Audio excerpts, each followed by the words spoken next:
Welcome to Zelda Speed Runs. We have for you from the Echoes of Wisdom, the community race any percent restricted.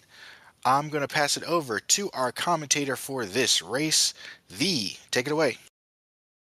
Hello, hello. My name's Glubbers, or you can call me the. Uh, People call me that sometimes. It's a name I go by. We've got a short race here. Two very, very good runners. We have Glenn, who will have his audio at first, and Joish. They'll be both doing any percent restricted on the 1.0 version of the game. They're both very, very good runners, so we're in for a small race, but it's going to be a quick and very, very good race. So without further ado, this is going to be a good one. You guys don't want to miss this. So we will get started whenever our runners are ready. We've just kicked off, actually. I am a little bit behind. Uh, so in 15 seconds here, we'll be getting started.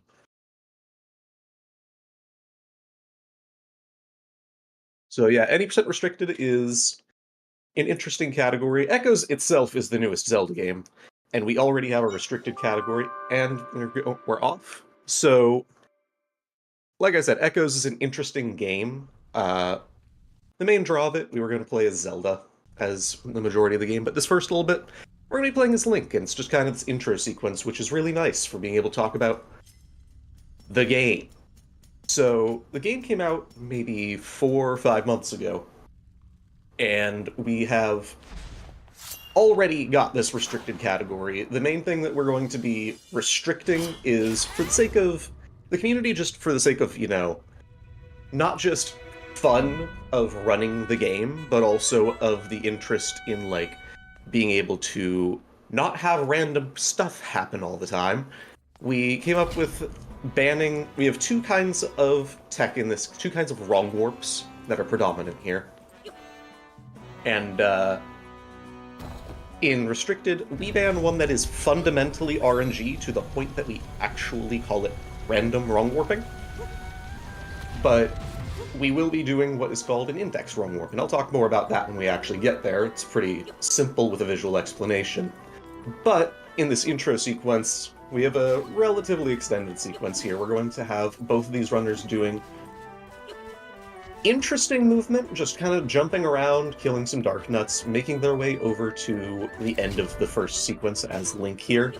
A lot of this movement is on the simple side, but if you're an astute viewer or know what you're looking for, then you'll notice a number of different things that are going to come up relevant later too. So, for instance, they are, whenever they're jumping, we'll see here that they're jumping as late as possible, but not just as late as possible on what the visual ground you see is. You'll see on that jump there what Glan just did. He wasn't visually on the tile anymore as he jumped. The reason for that is that this game is a tile-based game. It doesn't look it, your function in the game is very freeing, and Zelda, or Link in this case, isn't actually restricted by that. Going into the Ganon fight here, Glan having a little bit of difficulty with the strat here. There's a nice little boss fight manip that you can do to get him down quickly. I'll have to see how he recovers here, and then I'll get back talking about tiles. So, very cleanly done by Joish. Very, very cleanly done by Joish. That is not the easiest thing in the world, but it's a very consistent thing, so no surprise to see a mistake or two during an unknown reset, but that is a little bit costly for Glan, unfortunately. So Joish will be in the lead for quite a bit of this race, at least for while we go through this next Zelda intro sequence.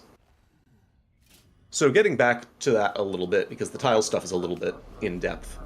So Zelda, or Link, who we've just finished playing as, is not restricted to these tiles, but the actual design of the overworld is, and that has a bunch of different ramifications. The primary one that you're going to see is jumping on the edge of a tile, which is exactly what we did as Link there, and what we're going to see Joish doing again in this escape sequence as Zelda here in just a little bit. I'm going to go to the end of a tile and then jump. What does that exactly do? Well, in this early part of the game, all it's doing is getting us as far as possible with the jump. And that's the most that you need to know for right now. But that's going to come up again pretty quickly here after we get the ecosystem. We're going to just go through a number of introductory tutorials. They're very slow about the tutorials that they give you, so we're introducing Zelda, the actual protagonist of the game here, with a nice little escape sequence. Pretty simple. So, telling us, hey, this game does have a jump button, which is atypical of most Zelda games, but, you know, Tears of the Kingdom, Breath of the Wild themselves had jump buttons, so maybe becoming a bit more typical. And Joish getting out of the intro sequence into our fun little cutscenes we have here. Zelda 2 did have jumping, this is true. It's a callback to Zelda 2. We were in our Zelda 1 arc before Breath of the Wild, now they're all spawns of Zelda 2, and God save us. And Joish getting out of that intro sequence. Now, like Zelda 2, we will have those 2D sections where you see some side-scrolling action. I hope you guys are ready for some wonderful side-scrolling action.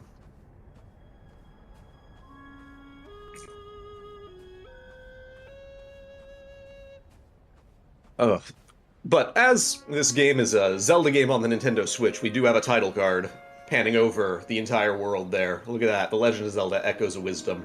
Everything looks like a Lego. Except for the characters, who kind of look like those child-safe Legos, the Mega Blocks.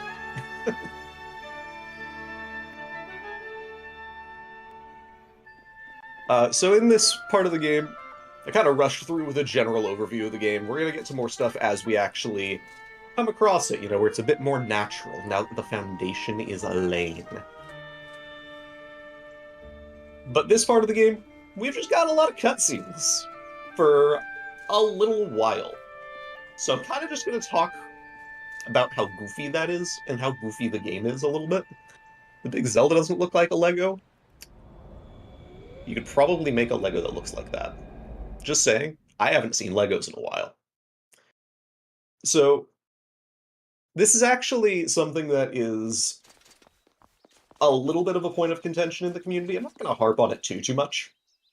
But there are some runners who are thinking that because of this early sequence having so many cutscenes, that there should be some kind of an intro skip. It was a point of early division in the community.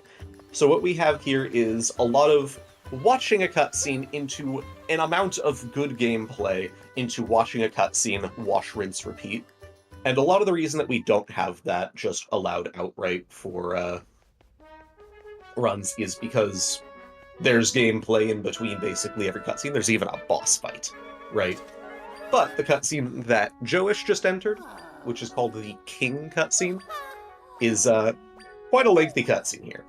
We're just going to be watching Zelda talking to some people, including the king, for a while. But, what happens happens. The interest of the community is the interest of the community. And we're going to have some interesting dialogue here, like that. That is my favorite sound bit in the entire game. That's General Wright, who just walked up to Zelda on Gland's screen and went ngang ngang ngang ngang ngang. Ooh. I forgot about the Rock's Feather. I am not a Link's Awakening guy, despite playing a game that looks like Link's Awakening 2019. And all of the 2D GBA, or GBA Game Boy Zeldas.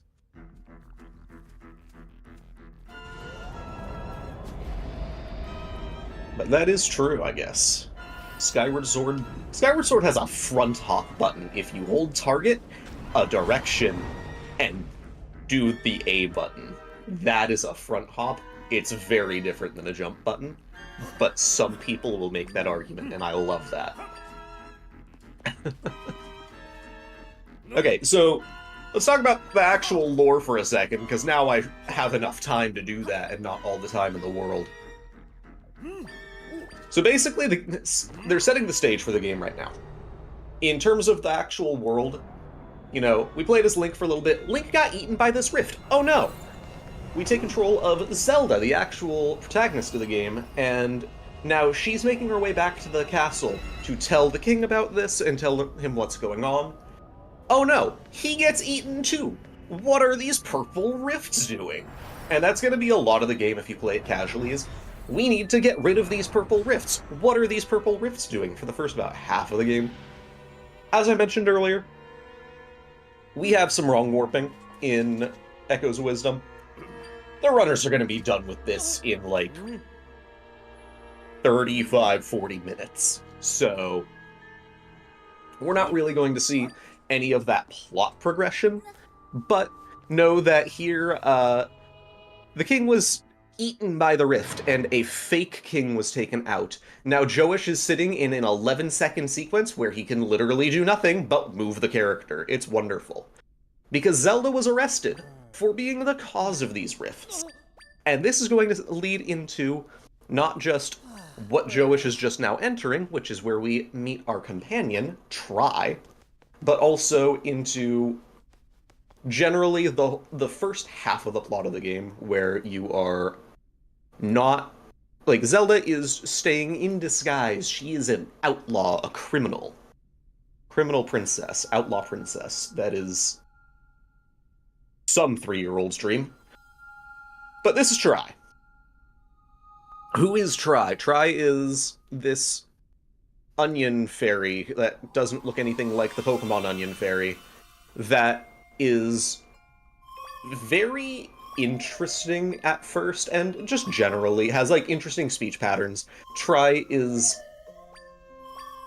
as we would learn if we played the game casually, Tri is of this race of helpers of the goddesses to undo these rifts. And so Tri is going to give this rod to Zelda, which is called the Tri-Rod. And this is going to give Zelda the ability to summon the echoes. So Joish is going to grab that table there, and now he has the table echo. We can do this with basically everything we interact with in the overworld, and using the Y button and menu navigation, we can spawn tables or whatever it is that we actually capture the echo of. And that's going to lead into this next sequence here. We have the guard sequence. It's a lot like Ocarina of Time in that respect, or Majora's Mask, or pick your favorite Zelda that has a guard's stealth sequence. Echoes has 2. And this is where that whole thing about tiles comes in. So Joish is going to be preparing an echo and then setting it down and jumping straight onto it. That is why I was talking about those tiles earlier. This is the primary movement method that we have. It shows up in a ton of different ways, in a ton of different categories, but in the most simple sense, sets down an echo at the same time that you're jumping off of the edge of a tile is what we call spawn jumping. You may think that we call it tile jumping, but we already call something else tile jumping, which is the same mechanic, but was more readily understood first. Anyways, both of them getting through the guard sequence very readily. That is awesome. We love to see that. These two, again, are very, very good runners of this game. Both of them have very solid times. We love to see it. So, spawn jumping is going to be what we have going forward for a lot of these different sequences. We had it with the table there, where the table... we would just jump onto the table, and then boom, we're there. We might see it more with the bed later. That's really a runner preference thing for some of these later ones that we'll see in this category. But that spawn jumping is the most minor little thing that, if you're at all someone who likes the minutia, that is going to be the big one that you're like, oh, okay, so that's why they're specifically doing this jump here. So a little thing for those of you that love the minor details there. Joish here is in what is my favorite part of any cutscene in this game, which is Ninja Granny. Cha. And there's two runners on screen, so I get to say Wacha twice. This is wonderful. So the Impa beats these guards up and gives Zelda a book, and you know, without context, that's just kind of what happens. Then Zelda runs away. So Impa's on Zelda's side, so Joish here going through the rest of this sequence, he's going to be doing some spawn jumping while he collects the bed echo, which is going to be our primary echo for the rest of the run, for at least movement. Everybody loves beds, right? That's what I just got out of before this. And... oh, and Glan doing the other tech that we see on occasion, which is instead of a spawn jump, we again go to the edge of the tile and use a spin in a way that we're maximum momentum as we get off of the tile. That is called a momentum jump. Momentum spin jump. Bed is OP. You're going to see a lot of beds being set down for the rest of the run, and it's amazing. Who doesn't like, everyone likes their bed, because, at least I hope you do. If you don't, maybe this is an advertisement for a mattress store. But the bed echo in this game is a half tile tall, which is set up for spawn jumping, and 2 tiles long, which means we can do so much. We can make staircases, we can be an arachnophobe, we can, frankly, just build a lot of staircases. Your bed doesn't float? Have you tried a water bed? Yeah, and 1 try cost, exactly. Okay, the runners are out of this long intro cutscene. I can start talking about the game instead of random stuff. And the first thing we're going into as we exit this ocean cave is... a cutscene. So, as we exit the intro sequence here, we're going to just see the...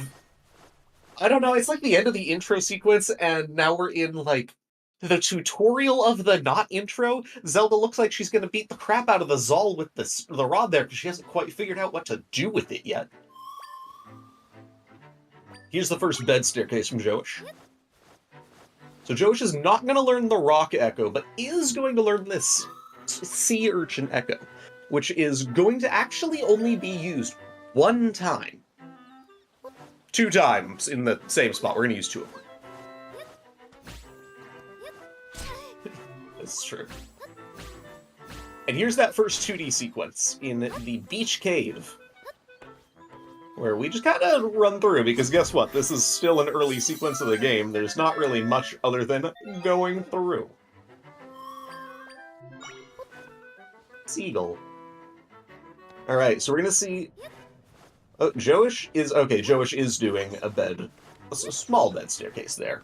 Normally I see runners do a little bit of a different bed staircase there, but he makes a small little bed bridge over to the rupee there. We need exactly 10 rupees, and it turns out that, at least in terms of racing, the most consistent and fast way to do it, this is the way that I'm used to what Glan's doing now, is to grab this 50 rupee. It's just kind of right there as you exit the beach cave.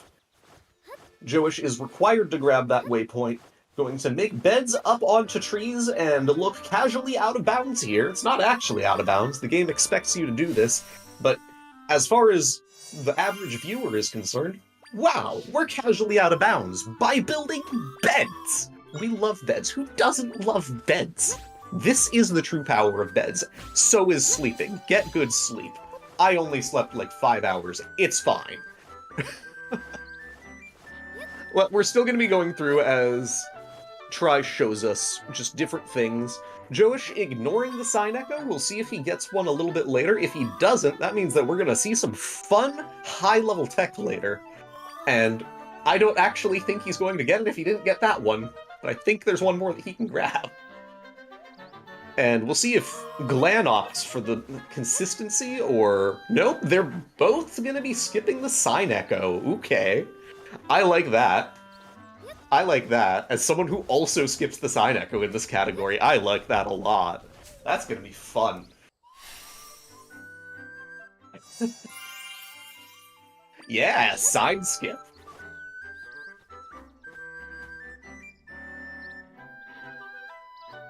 Beds are, in fact, the superior thing to signs. That said, the bed isn't what we're going to be using to skip... Actually, well, no, we would use the sign anyways. We're going to be using a secret strat that we will get later. You guys don't know yet what we're doing. In terms of the plot here, Zelda is entering the still world. That means that Try, plot-wise, has taken us into the rifts here, and we're going to cleanse the rift. This is going to lead into our first dungeon, which is one of the main appeals of this category, is that by skipping that RNG wrong warp that we were talking about earlier, we end up with doing a fun dungeon! Who doesn't like dungeons? All dungeons is always the best category of any Zelda game, so do some dungeons. The only time it's not is when any percent doesn't skip any dungeons. Joish is going to do wife jump here. We're not going to talk about that. And nicely jumped over the wife. Into the dungeon we go. After we learn about Minister Left being stuck here. We can settle on do all the X is a really good category, okay? We can settle on that because all masks is very good. I am A-okay with that one. Joish entering the southern ruins here. And we're going to get our second to last tutorial. This is the bind ability. So, by pressing the X button, we get the ability to do this green goo that's kind of like Ultra Hand from Tears of the Kingdom. And it's going to let us move objects like this big rock and this other big rock. Look at that! Whoa! And now Joish is in one of my more favorite rooms here, where he is going to be an arachnophobe and drop a bunch of beds on some spiders. I love that that's just correct. The most dramatic arachnophobe. We'll get an instant replay of that from Glan here. Maybe doing a slightly different strat with the first Strantula. Collecting the Strantula is very important for later, but this is the actual use of... Oh, he's doing it with the urchin. Okay. He wanted to spite me when I said there was one use of the urchin, because Joish just did the one use that I was referring to. Joish is also setting down some beds on an elevator to gain a little bit of height, because beds are the best thing in this video game. And this is to collect the other best echo, the Ignazol, the Ignichad. We love Ignichad. That is our best source of damage in this run. Oh, we love this little guy. This little candle is a menace. Just absolutely destroys everything. And also helps us solve a lantern puzzle. All while looking adorable. So, I'll talk about that a little bit. We're gonna get into the midway boss here in a moment. I'm going to, defer that for the next while Joish goes across this room.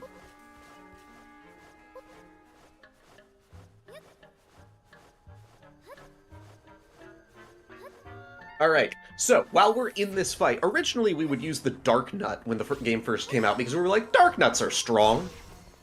And instead, we used the Ignazol, who just knocked Link out of the first phase in 2 hits, twice as fast as the Dark Nut.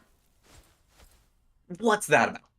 So, a Dark Knight uses an axe. How is a candle better than an axe? For some reason, where the Dark Knight base hit does 2 damage, the Ignazol base damage does 4. This game does just use linear scaling with damage.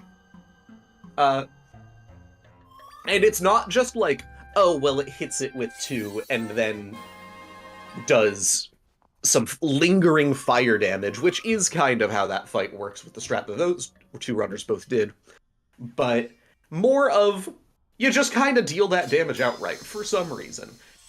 Throw more dots, it's not even the dots. You get some extra damage on top of the dots. It's really just kind of the candle is better than the axe. So, writers out there, pen is mightier than the sword, candle's mightier than the axe. I haven't seen anyone light an axe on fire before and use it as a light source. We get the sword fighter form here, by the way. That's our secret tech from earlier. We can turn into Link on this energy meter that we have below our health bar. We're going to use it as our other damage source. Ooh, a little bit of a snafu from Juice there, but very nicely recovered. And Glenn is himself finishing up getting this sword fighter form. Alright, this room's cool. You set an Ignazol on a Baba, and then you pull the other Babas because you can pull Babas, and if you time it right, time a jump correctly, you can skip, well, that thing that Joash just failed, because he was definitely showing an example, where if you fail it, you get this little knockback animation. Well, let's see him get it here. Oh, let's see Glenn do it. Super fun. We love this.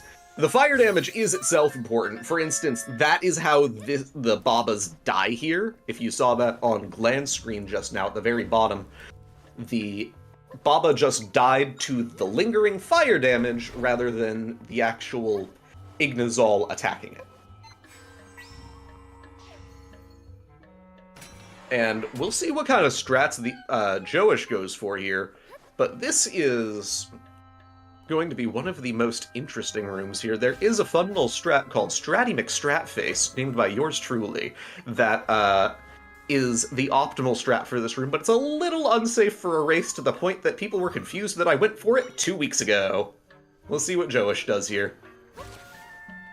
Okay. Oh, he's doing it. Oh, he's doing it. Joash going for Stratty McStratface a little bit slower than he could have been, but not behind an optimal cycle. So, very, very well done not being behind the optimal cycle. Very well bedded on that switch as well.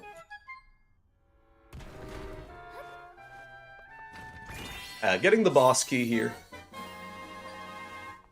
We are going to be going into now, and Glenn doing a slightly different method. Only a couple of seconds slower itself. Very, very well done. Those are not easy strats. Like, they made these runners, like I said, they're very, very good at this game. They made it look easy. Those are not easy strats at all. Going into the Stone Talus fight here. We have Joash is going to be going for bed strats. Okay. Because Joash is such a lover of the beds himself, he went for the bed strat there, which we'll see if Glenn goes for that. There's 2 variants that you can do here. They're the same speed, it's just runner preference, where you're trying to get that second hit early. Joash finishing up the fight here very, very quickly. Glenn going for the other method here, which is going to be a timed jump and spin. That's my personal preference, too. Both of those do the exact same timing because you don't lose anything by setting down that bed. It's, again, just the preference of the runner. But this fight is very well scripted. The idea is just as quickly as possible, and neither of them got messed up by RNG. There is some RNG in the third phase there, but both of them got perfect RNG. Other than that, you're just gonna spin attack, knock that ball out of the Stone Talus, and as it comes down, you'll wail on it for a while. We exit the Southern Ruins. We're into the post-dungeon cutscene here. where Tri has been telling us this whole time, we need to release their friends. Their friends are, like, stuck in this rift. And in my mind, when I played this game casually, I was like, oh, your friends are stuck. And, like, they had a couple of, or I guess they didn't at this point. So this was kind of funny. You know, you think, okay, their friends are being released. There's gonna be, like, 2, 3, 4, maybe 5. Now it's like 50.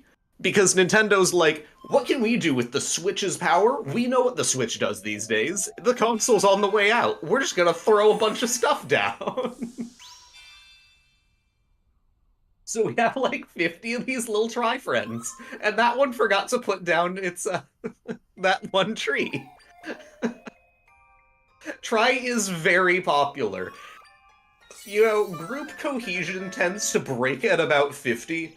Tri is not bound by such rules. Tri will mess you up in terms of... Well, I don't know what term to say other than group cohesion. Really. Like, I don't know, coordination? Joe's grabbing the heart container because that's just kind of safe for a race like this. It is technically fast for you to skip the heart container. We'll see if Glan does it to save a little bit of time. He might. He does not. And Joish exiting the dungeon here. Same with Glan, but Joish first in the lead still. Yeah. We will be talking to Minister Left here, who is our least favorite person in this run. We hate her. She ruins things. So Joish is going to do a strat here. This strat is going to be called Blueberry Skip, which is spelled like blueberry without the letter B at the beginning. Party don't start till Tri floats in, exactly. And this is where it's a love-hate relationship, because one, it's an annoying strat. It's not that bad, but it's kind of annoying.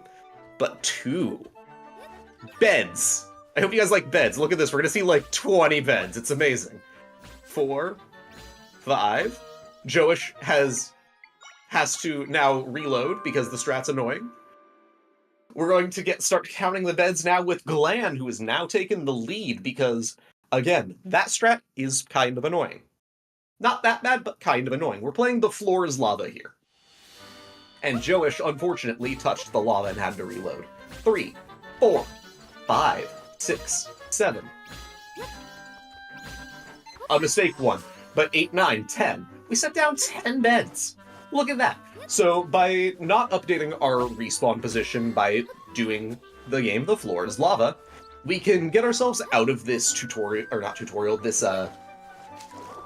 escort sequence by going outside of the trigger. We have to go that far in before we'll be respawned outside of that trigger.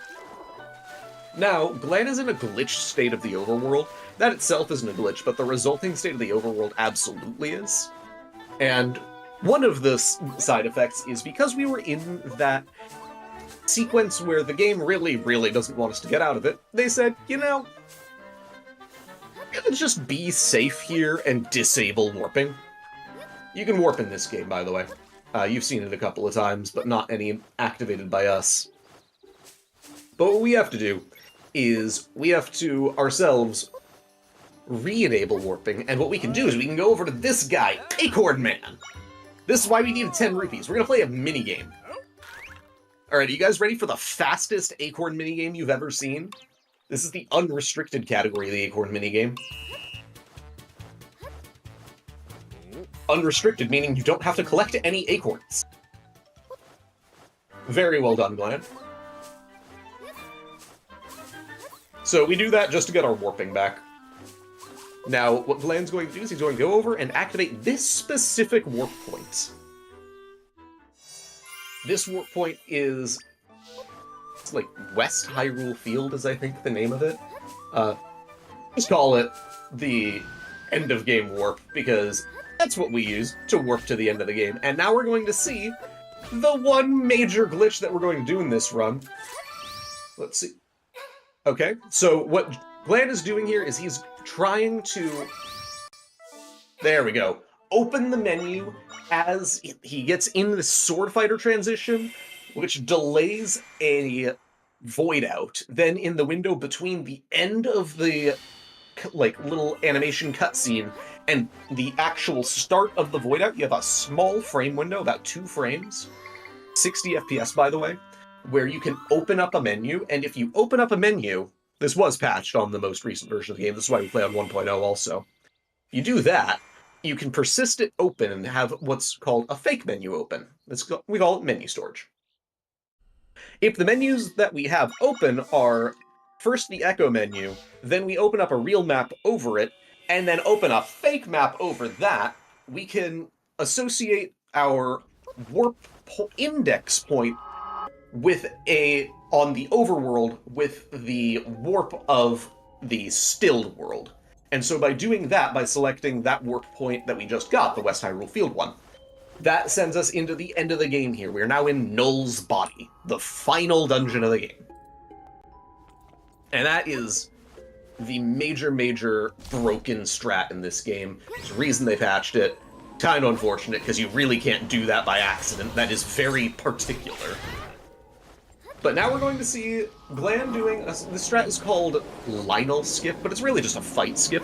So these blobs, he's going to do different strats for each one. But what he's doing here is trying to get these blobs to be destroyed before they turn into enemies. That last one there being a Lionel, and why it's called Lionel Skip. Very well done. It is a little bit goofy to do sometimes. And we absolutely are not really equipped to fight those things, so it's kind of annoying if you fail it. Very well done by Glan. We'll see how Joish does here in a minute, but Glan going into yet another trick, where we build a bed staircase. We all love beds. And then we're going to grab the Ignichad and frame perfectly buffer. Nicely done, Glan. That is probably the hardest trick in the run. First try. That's called soft lock skip. So basically, because of the glitch state of now Null's body that we're in, if you are to hit that switch and it doesn't, and you don't hit the exact first frame with a menu, unfortunate, Glan. This is unfortunate. This room has names that I will not say outside of spaces where I can speak freely, and that makes it sound bad. The name's just inappropriate. Glan's having a time here. So if you don't do that frame perfectly, then the game just soft locks. You have exactly 1 frame to skip that soft lock. But this horrible room, flower room, worst room in the game, Joish getting it first try as well. Very nicely done, Joish. This is actually a really close race at this point. It may look like Glan is in a decent lead, but the final boss can cause enough variance that this can easily go either way still. Especially if Joish has such a clean room.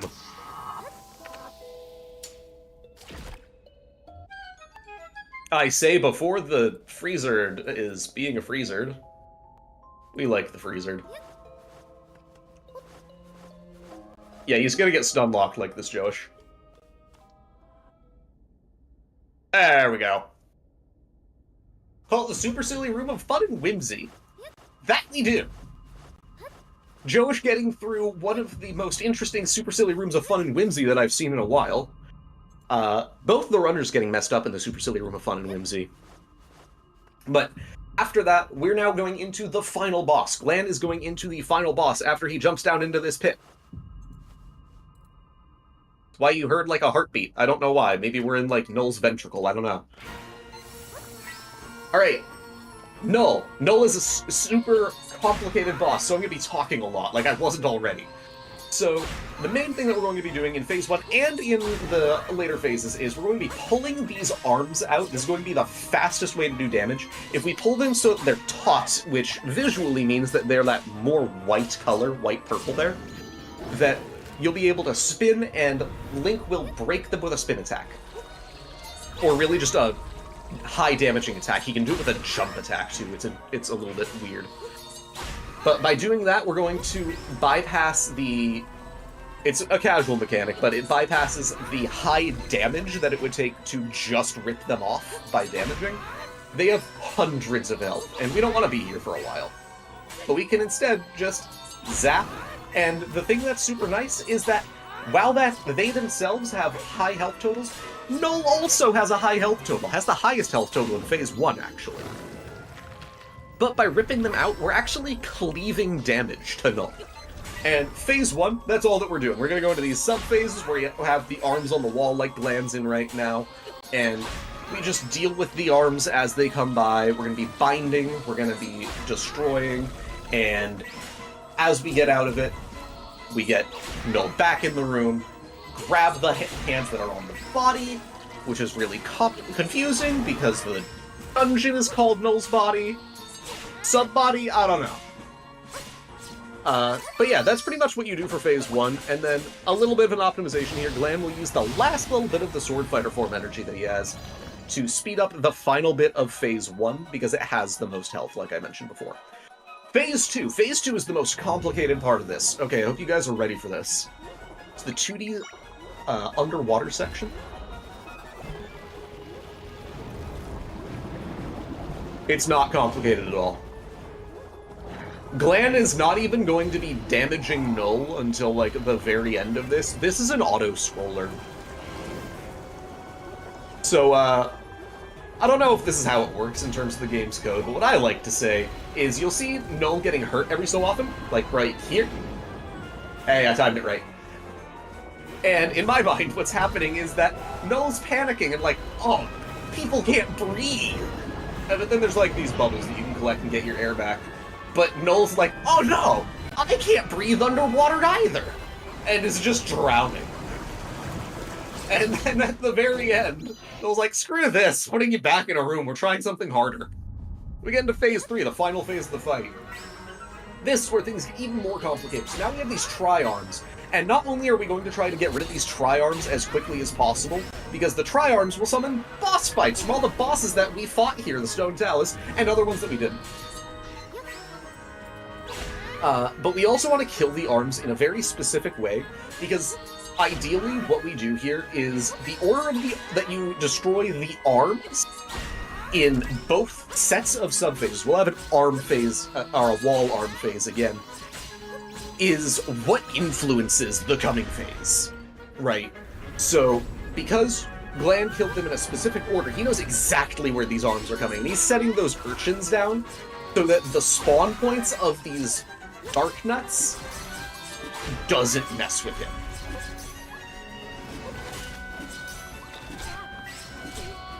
Not quite the optimal cycle there. It can be a little bit... That is more on Link. Link can be a little bit, like, funky wonky, as the children say these days. I don't think they say that. Where Link will be sometimes fast, slow, interestingly decide to not attack at all, sometimes wiggle in the room. You'll see occasionally the runners will grab Link. And the reason that we grab Link is because Link is controlled. If you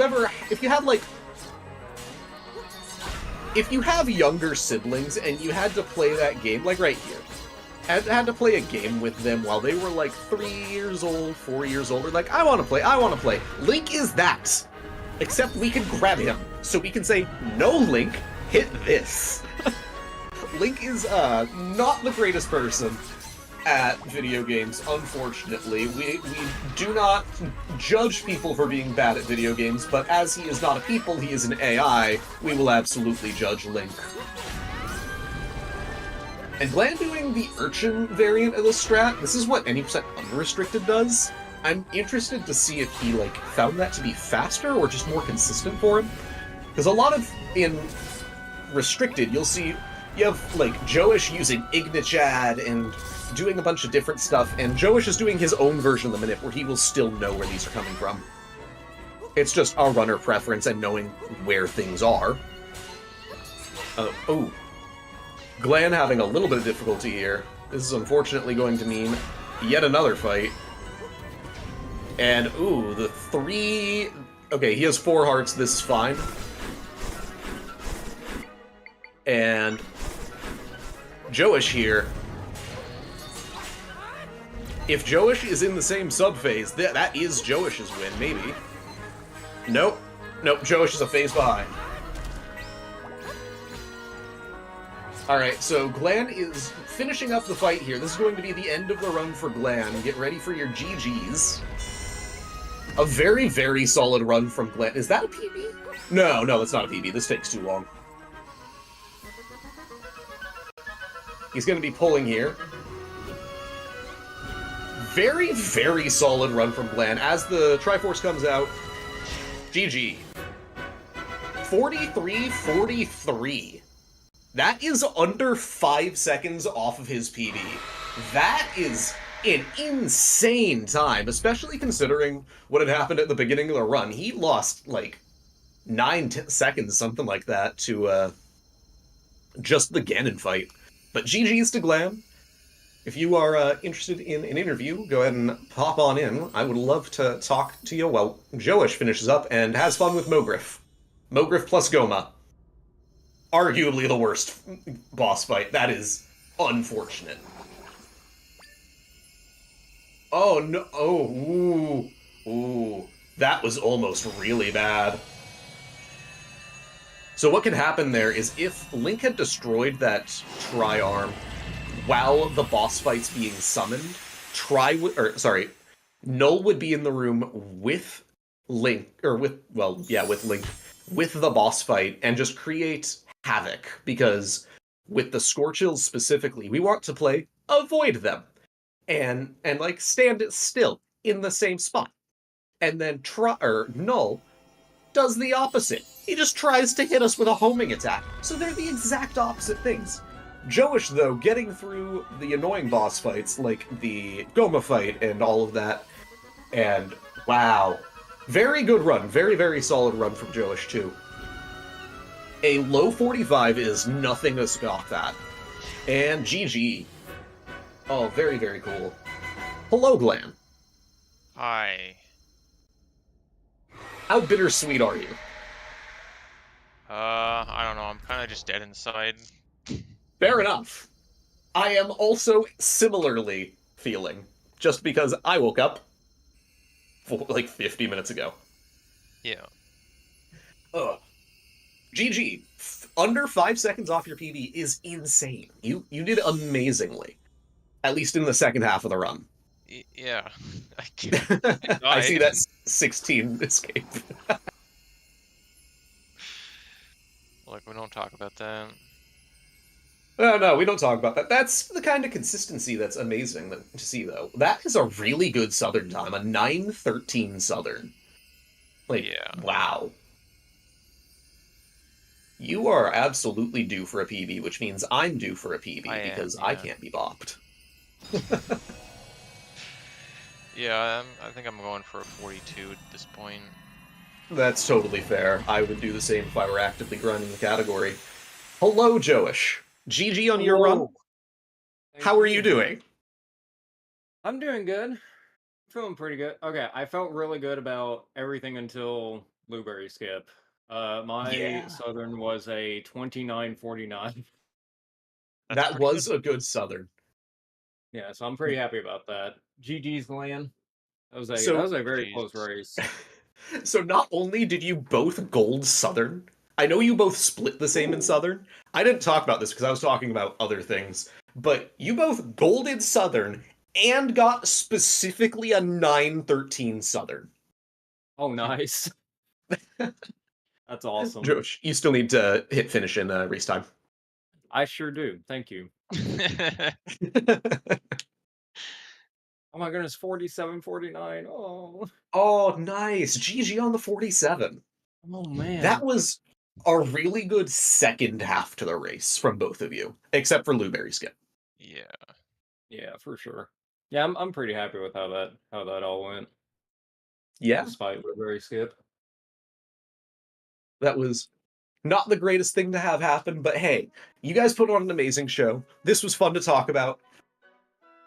Absolutely good performance from the both of you. It was a small race, but it was a hype race. Yeah. How do you guys feel about everything? I felt good about some of it, bad about some of it. I don't know. That's totally fair. Was there any part that you were happy with? I know that you both golded Southern. Yeah, How do Southern you was both feel good. about it? Yeah, pretty Yes. happy about Southern. That's really the biggest thing I can take from it. Everything else was either decent, and then well, Blueberry Skip. I didn't really. I thought it would be a little bit slower than it was. My Southern. Also, like my null fight was pretty good until the very end. Yeah, So Null was a little bit hectic for the both of you. It's certainly a time trying to watch two people do Null Phase 3 at the same time. And yeah. after you finished Glenn, I was like, alright, and what's Joish up to? And I see Goma. Oh. Yep. Good old Fun. Goma. And I couldn't get the third arm either, and then you know how that goes in Yep. third phase. Yup. Oh, we love the targeting mechanics. We love Link. We love all of that stuff. Well, you guys both did amazingly. You both are overdue for PBs in this category. As am I, but I wasn't racing, so I'm not going to talk about that. Uh, oh, it Well, would the be good nice to news. see all three of us getting 42s in the near future. Oh, We could all do definitely. it. Well, the good news is that my sum of S is now 42 because of this run, so that's cool. Yo, I didn't realize it wasn't one. Nice, GG. It was like a 4305 or 6 or something like that.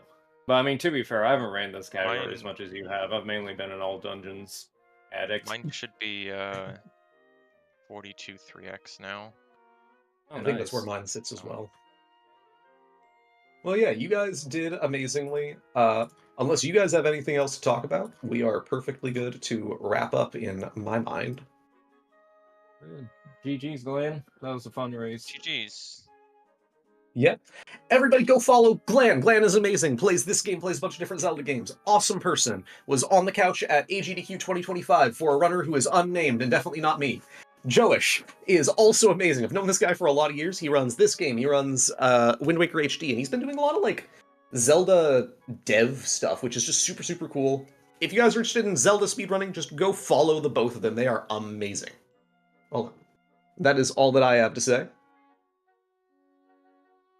Yeah, I think you covered everything I was going to go over. So I'm actually going to send everybody over to Zelda Speedruns 2.